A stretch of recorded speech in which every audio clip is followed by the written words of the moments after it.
और तेज, और तेज, बस शिकार कुछ ही दूर पर है। राजा काफी दूर तक हिरन का पीछा करता है, लेकिन हिरन भागते भागते काफी ज्यादा घने जंगलों के भीतर घुस जाता है। अरे तेरी की, मेरी फूटी किस्मत, हाथ आया हुआ शिकार हाथ से चला गया। अब क्या करूं? सुबह से घूमते घूमते सिर्फ वही शिकार हाथ लगा था, लेकिन वो भी हाथ से निकल गया। चलो अब वापस लौट चलता हूँ। इतना सोचकर राजा अपने महल की तरफ वापस चल पड़ता है।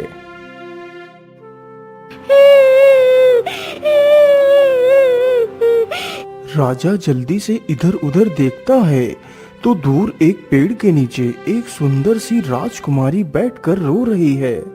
अरे ये युवती कौन है और ये यहाँ पर बैठकर रो क्यों रही है? चलो इसके पास चलकर पूछता हूँ। इतना सोचकर राजा उस युवती के पास जाता है तो देखता है कि युवती इतनी ज्यादा सुंदर है कि राजा उसे देखता ही रह जाता है। अरे सुंदरी, तुम कौन हो और तुम यहाँ पर बैठकर इस प्रकार क्यों रो रही हो? मैं राजगढ़ की राजकुमारी इंदुमती हूँ। मेरे पिता युद्ध में दुश्मनों के हाथों से पराजित हो गए और मेरे पिता को उन जालिमों ने बंदी बना लिया। मेरे पिता ने मौका पाकर मुझे उनकी गिरफ्त से आजाद करवा दिया, लेकिन मेरे पिता उसी के पास बंदी हैं। अरे सुंदरी, तुम परेशान मत हो। मैं उज्जैन नगर का राजा वीर प्रताप हूँ। मैं तुम्हारी पूरी सहायता करूँगा। अरे महाराज, मैं रोऊं ना तो क्या करूं? मेरे पिता बंदी बन गए, मेरा सब कुछ लूट गया। अब कहाँ जाऊं? किससे मदद मांगूं? अब तो मेरा कोई घर भी नहीं रहा। अरे राजकुमारी, आप निराश ना हो। आप मेरे साथ मेरे राज्य महल चलिए, वहाँ पर आपको कोई भी समस्या नहीं होगी। नहीं महाराज, मैं किसी गैर पुरुष के साथ ऐसे नहीं जा सकती। अच्छा ठीक है, यदि तुम ऐसे नहीं जा सकती तो फिर कैसे जाओगी? बताओ मुझे। नहीं महाराज, मैं आपके साथ ऐसे नहीं जा सकती। यदि आप मुझसे विवाह करने के लिए तैयार हो तभी मैं आपके साथ जाऊंगी। उस राजकुमारी के मुख से यह बात सुनकर राजा मन ही मन बड़ा प्रसन्न हो जाता है, मानो उस राजकुमारी ने उस राजा के मुख की बात छीन ली हो। ठीक है इंदुमती, मैं तुम्हारे साथ विवाह अवश्य करूंगा। चलो मेरे साथ।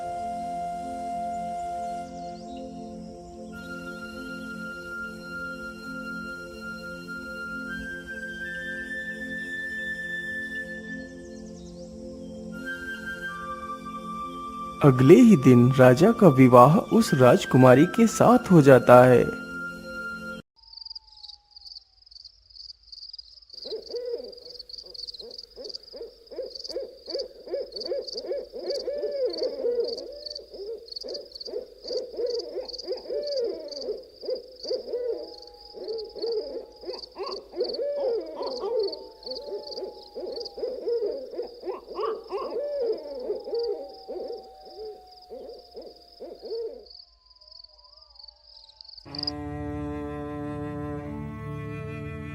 महाराज, मैं आपसे एक बात पूछना चाहती हूँ। हाँ हाँ महारानी, पूछो। आप क्या पूछना चाहती हो? महाराज, आप मुझसे कभी भी दूर मत होना, क्योंकि आप जानते हैं ना कि आपके सिवा मेरा इस दुनिया में कोई भी नहीं है। अरे महारानी, आप ये कैसी बात कर रही हैं? मैंने आपसे विवाह किया है और मैं भला आपको क्यों छोड़ूंगा?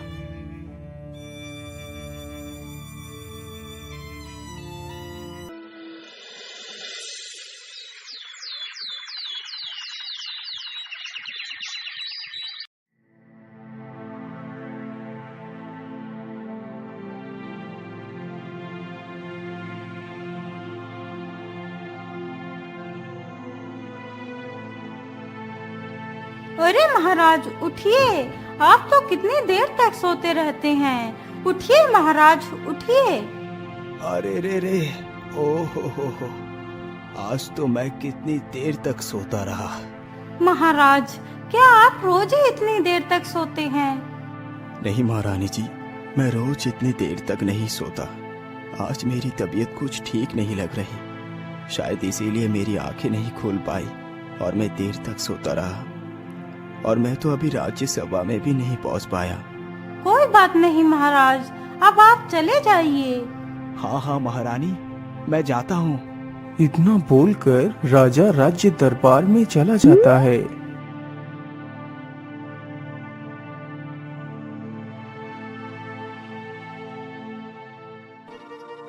अरे मंत्री जी, आज मैं इतनी देर तक सोता रहा और आप लोगों ने मुझे जगाया भी नहीं।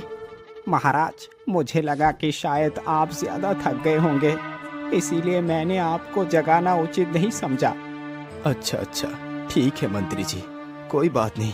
आज वास्तव में ही मेरी तबीयत कुछ ठीक नहीं लग रही। ऐसा लग रहा है जैसे मेरे सर के ऊपर कोई बोझा रखा हुआ है। महाराज, यदि ऐसी बात है तो आपको वैद्य को बुलाकर दवाई ले लेना चाहिए। हाँ हाँ मंत्री जी, आप एकदम ठीक कहते हैं। हमारे राज वैद्य को बुलाया जाए। राजा का आदेश होते ही सैनिक तुरंत ही वैद्य के पास जाते हैं। वैद्य जी, जल्दी से हमारे साथ चलिए। महाराज की तबीयत कुछ ठीक नहीं है, इसीलिए उन्होंने आपको बुलाया है। ठीक है सैनिक, चलिए मैं आपके साथ चलता हूँ। वैद्य तुरंत ही राजमहल में पहुंचता है। बोलिए महाराज, आपको क्या तकलीफ है? वैद्य जी, आज सुबह से मेरा सिर भारी लग रहा है। मानो ऐसा प्रतीत होता है जैसे मेरे सिर के ऊपर कोई भारी बोझा रखा दिया गया हो। महाराज, आप परेशान ना हो, मैं आपको दवाई दे देता हूँ, आप ठीक हो जाएंगे। इतना कहकर वैद्य अपने थैले से एक बूटी निकालता है। ये लीजिए महाराज, आप इस दवाई को खा लीजिए। राजा तुरंत ही उस बूटी को खा लेता है। बूटी को खाते ही राजा कुछ देर में ही स्वस्थ हो जाता है। अरे वाह, ये औषधि तो वाकई कमाल की थी। अब तो मैं पूरी तरह स्वस्थ हो गया हूँ। वैद्य जी, आपका बहुत बहुत धन्यवाद। बोलिए, आपको क्या इनाम चाहिए? महाराज, आप स्वस्थ हो गए, इससे बढ़कर हमारे लिए क्या इनाम हो सकता है?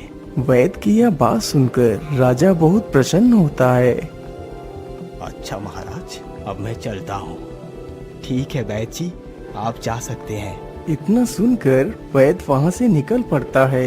वैद्य अभी मुश्किल से महल के दरवाजे को ही पार कर पाया था।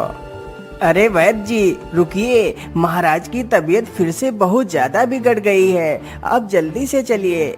अरे, ये क्या कह रहे हो सैनिकों? हाँ हाँ वैद्य जी, मैं एकदम ठीक कह रहा हूँ। आप जल्दी से हमारे साथ चलिए।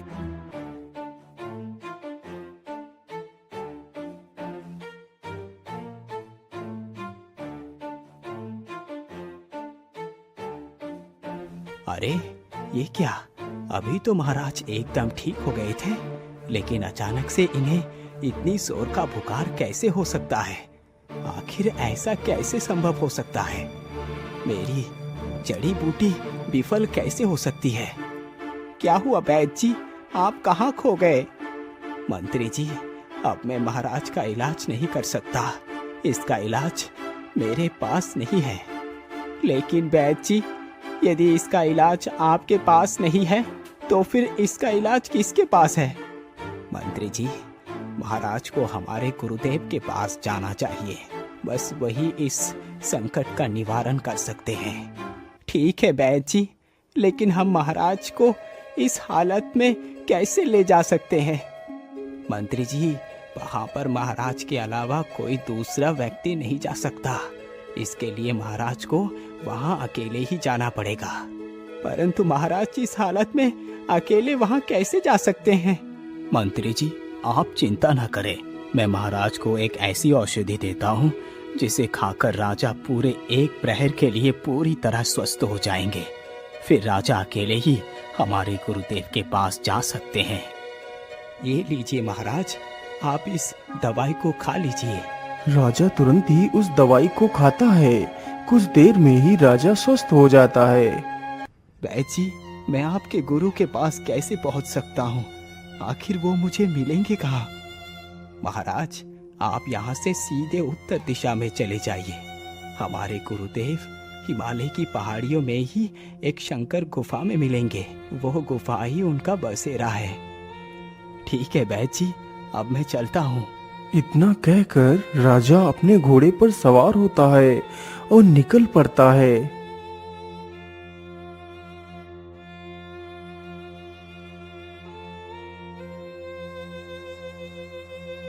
राजा चलते चलते काफी दूर निकल जाता है।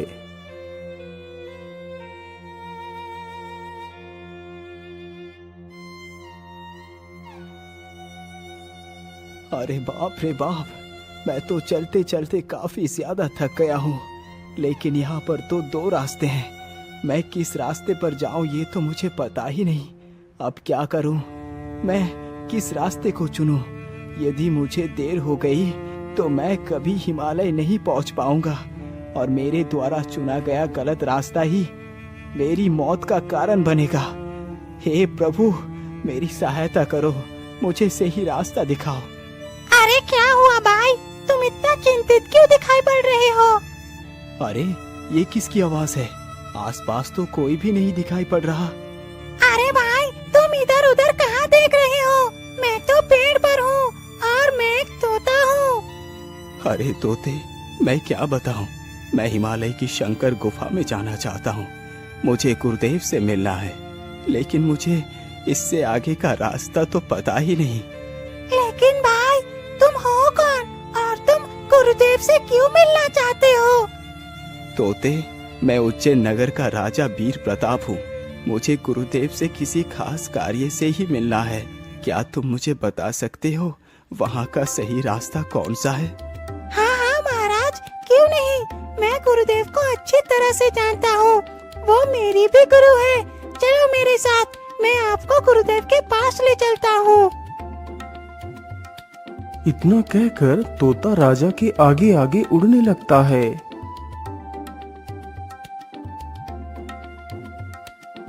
अरे तोते, अभी और कितना समय लग जाएगा गुरुदेव के पास पहुँचने में? मेरी तबीयत तो बिगड़ती ही जा रही है। महाराज, बस कुछ ही दूर पर वो गुफा है। आप थोड़ा धैर्य रखिए, मैं आपको जल्दी ही वहाँ पर पहुँचा दूंगा।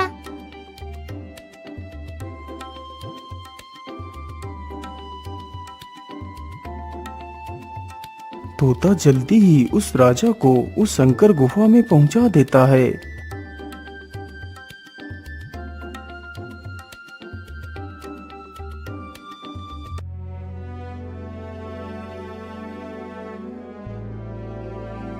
गुरुदेव, आंखें खोलिए गुरुदेव, कोई आपसे मिलना चाहता है। क्या हुआ तोता? तुम इतना शोर क्यों मचा रहे हो? गुरुदेव, उधर देखिए, आपसे कोई मिलना चाहता है।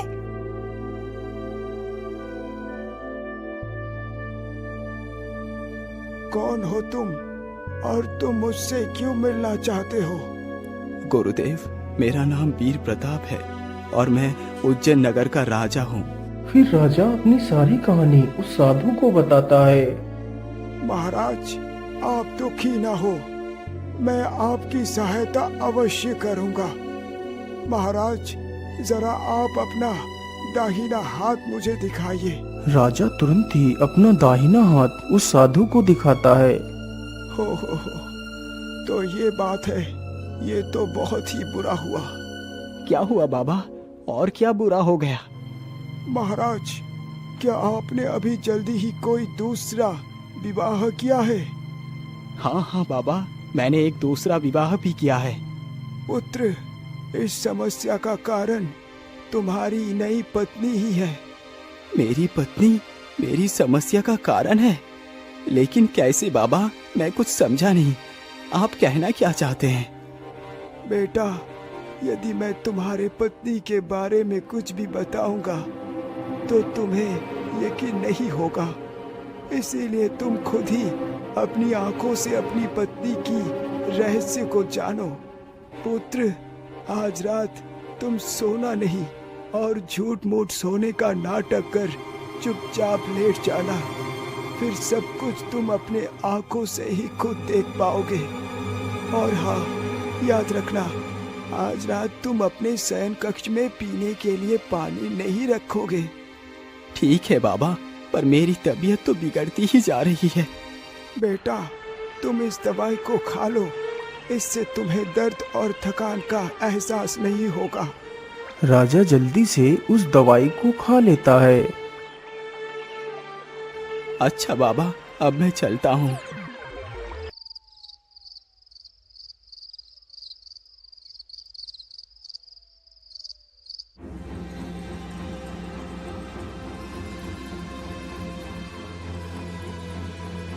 मुझे कितनी जोर की प्यास लगी है। आज तो इसने पानी भी नहीं रखा है। चलो कोई बात नहीं, कहीं बाहर चलकर ही पीकर आती हूँ।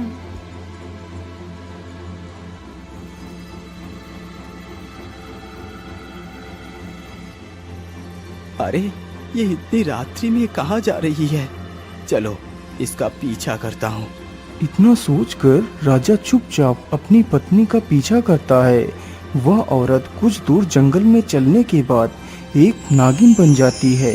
यह देखकर राजा के तो होश ही उड़ जाते हैं। अरे राम राम राम, ये तो एक नागिन है। राजा उस सर्पनी का पीछा करता है। सर्पनी चलते चलते एक झरने के पास पहुंचकर पानी पीती है और वापस महल की ओर चल पड़ती है। तभी राजा झट से वहां से भागकर पहले ही महल के भीतर चला जाता है और चुपचाप जाकर लेट जाता है। तभी कुछ ही देर में वह सर्पनी भी आ जाती है।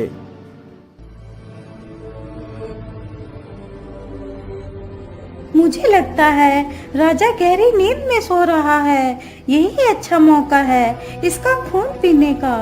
सर्पनी की यह बात सुनकर राजा उठकर खड़ा हो जाता है। अरे क्या हुआ महारानी, आप इतनी रात में उठकर क्या कर रही हैं? वो मैं क्या कर रही थी? हाँ, मुझे बहुत जोर की प्यास लगी थी तो मैं पानी ढूंढ रही थी।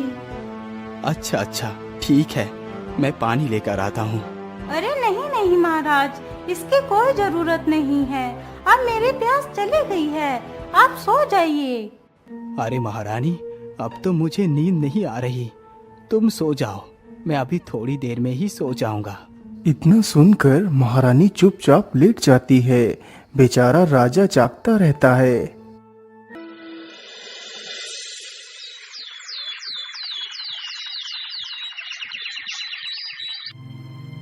अगली सुबह होते ही राजा साधु के पास पहुंच जाता है और सारी कहानी साधु को बताता है। महाराज, आपने जिस युवती से विवाह किया है वो कोई मनुष्य नहीं बल्कि एक सर्प रूपी राक्षसी है, जो भोले भाले इंसानों को अपनी झूठी कहानी सुनाती है और फिर उनसे विवाह करती है।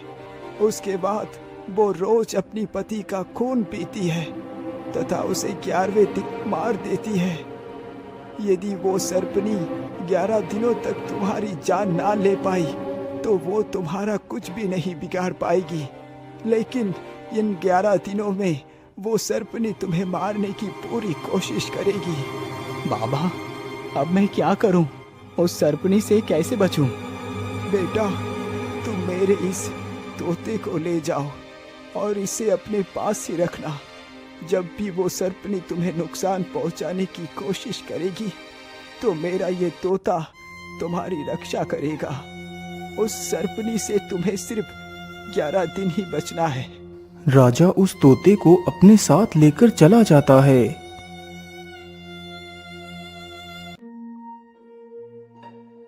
राजा ने उस रात तोते को भी अपने पलंग के पास ही रखा था।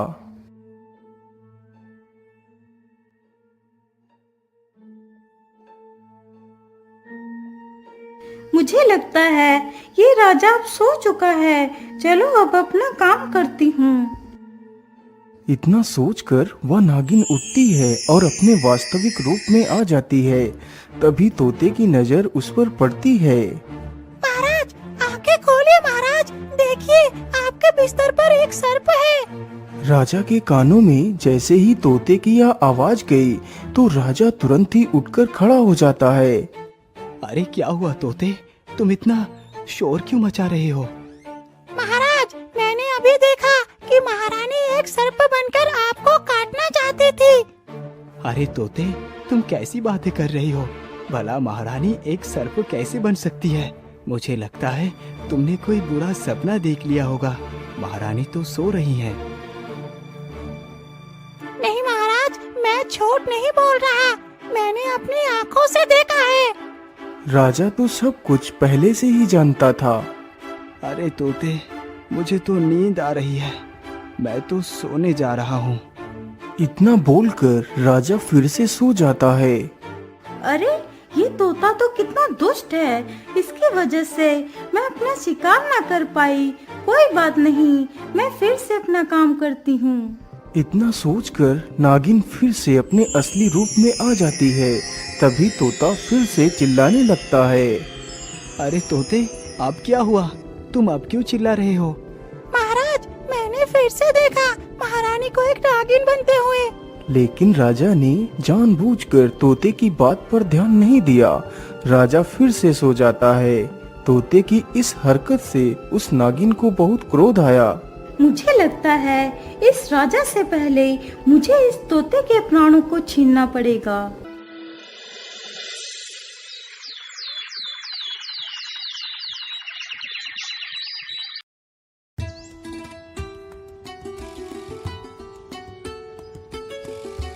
महारानी जी, आप अपना ख्याल रखना, मैं जल्दी ही शिकार से वापस आ जाऊंगा।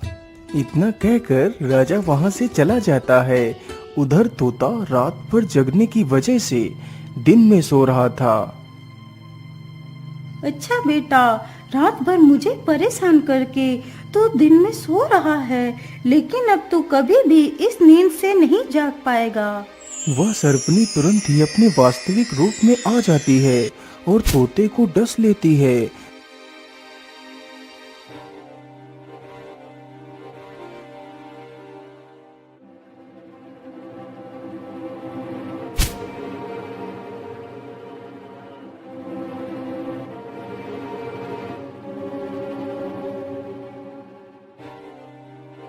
चलो, जंगल में तो काफी समय गुजार लिया, अब जल्दी से वापस चलता हूँ।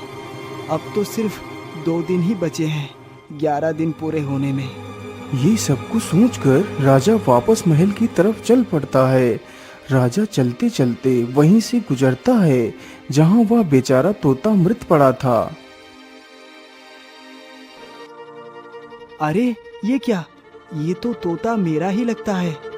राजा तुरंत ही अपने घोड़े से नीचे उतरता है और उस तोते के पास जाता है।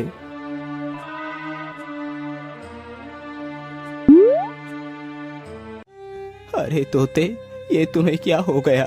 तुम्हें किसने मारा है? तुम्हारे शरीर पर तो ये सर्प के काटने के निशान है। इसका मतलब उस दुष्ट ने ही तुम्हें मारा है।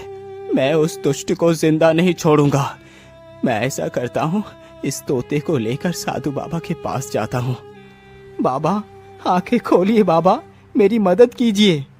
अरे क्या हुआ पुत्र, तुम यहाँ क्या कर रहे हो? बाबा, उस दुष्ट सरपनी ने इस मासूम को भी मार दिया। क्या? मेरे तोते को मार दिया? अब मैं उस दुष्ट को जीवित नहीं छोड़ूंगा। इतना कहकर साधु अपनी शक्ति से एक तलवार प्रकट करता है।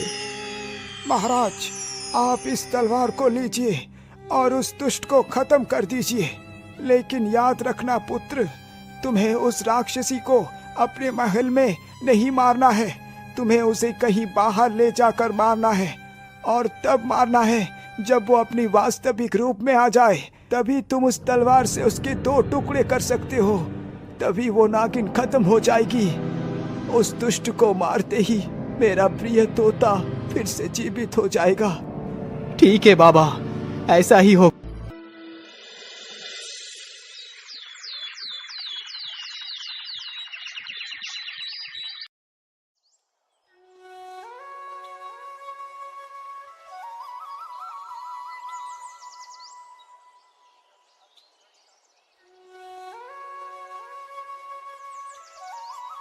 महारानी जी, यदि आप बुरा ना माने तो आज हम कहीं घूम कर आते हैं। तुम भी तो कितने दिनों से बाहर नहीं गई। हाँ हाँ, ये तो और भी अच्छा है। तुझे मारना मेरे लिए और भी आसान हो जाएगा। क्या हुआ महारानी, आप कहाँ खो गई? कहीं नहीं महाराज, कहीं नहीं। मैं आपके साथ जरूर चलूंगी। फिर राजा और रानी दोनों अपने रथ पर सवार होते हैं और चल देते हैं।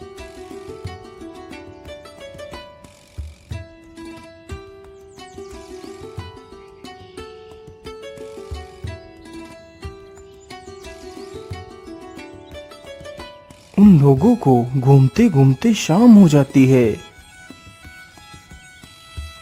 अरे सारथी, अब तो जल्दी ही रात होने वाली है, इसीलिए हमें किसी से आश्रय लेना चाहिए।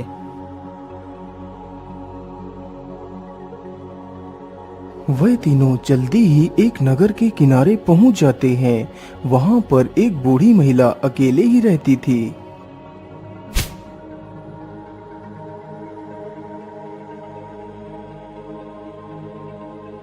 अरे माँ जी, मैं आज रात अपनी पत्नी के साथ आपके घर में आश्रय लेना चाहता हूँ। इसके लिए मैं आपको जितना कहोगी उतना धन दूंगा। हम कल सुबह ही यहाँ से चले जाएंगे। ठीक है बेटा, तुम्हारा जब तक जी चाहे यहाँ पर रह सकते हो।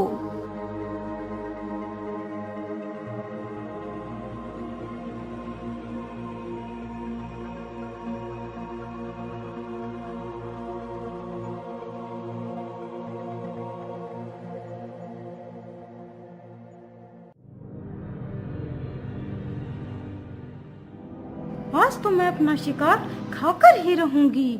बहुत समय खराब कर लिया इस मूर्ख राजा के पीछे। इतना कहकर वह दुष्ट सर्पनी अपने वास्तविक रूप में आ जाती है। राजा तो इस पल का इंतजार ही कर रहा था। जैसे ही वह सर्पनी राजा की तरफ बढ़ती है, तभी राजा उठ खड़ा होता है और अपनी तलवार से उस नागिन के 2 टुकड़े कर देता है। इस प्रकार वह राजा के हाथों मारी जाती है।